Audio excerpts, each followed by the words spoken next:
So last week we started talking about changing our relationship with our thoughts by building awareness around our thoughts. And this week I'd like to talk about, once we build awareness around our thoughts, how do we continue to transform our relationship with our thoughts? And a really effective way of doing this is by cultivating compassion around our thoughts.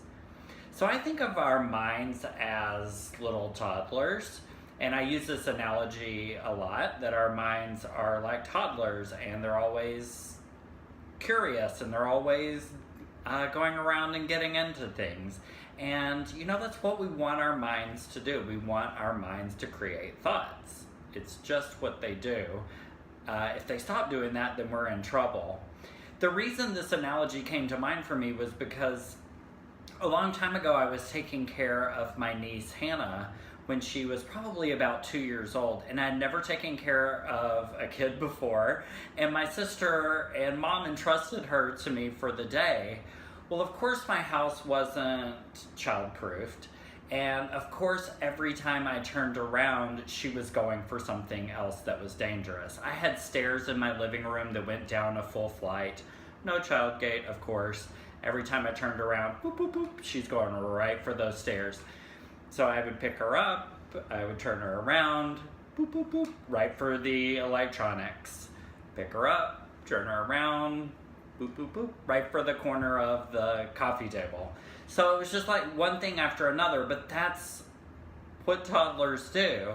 As exhausted as I was, of course I didn't get angry at her because she was behaving like a toddler does. And so I think that that's the relationship that we want to start to cultivate with our minds. Instead of, when our minds are busy creating thoughts, being irritated at that or making that bad, or even judging individual thoughts that come up, if we can start to cultivate some compassion around our thoughts and notice those and have that relationship with our mind and our thoughts, like, okay, there's that thought again, I see that. We let that go, and then we're able to come back to the present moment. When we're able to do that, I think we can more clearly catch when we are being really judgmental or really hard on ourselves. It reminds me of a time years ago when a friend of mine, I was talking negatively about myself, and a friend of mine said to me, like, hey, that's my friend that you're talking about.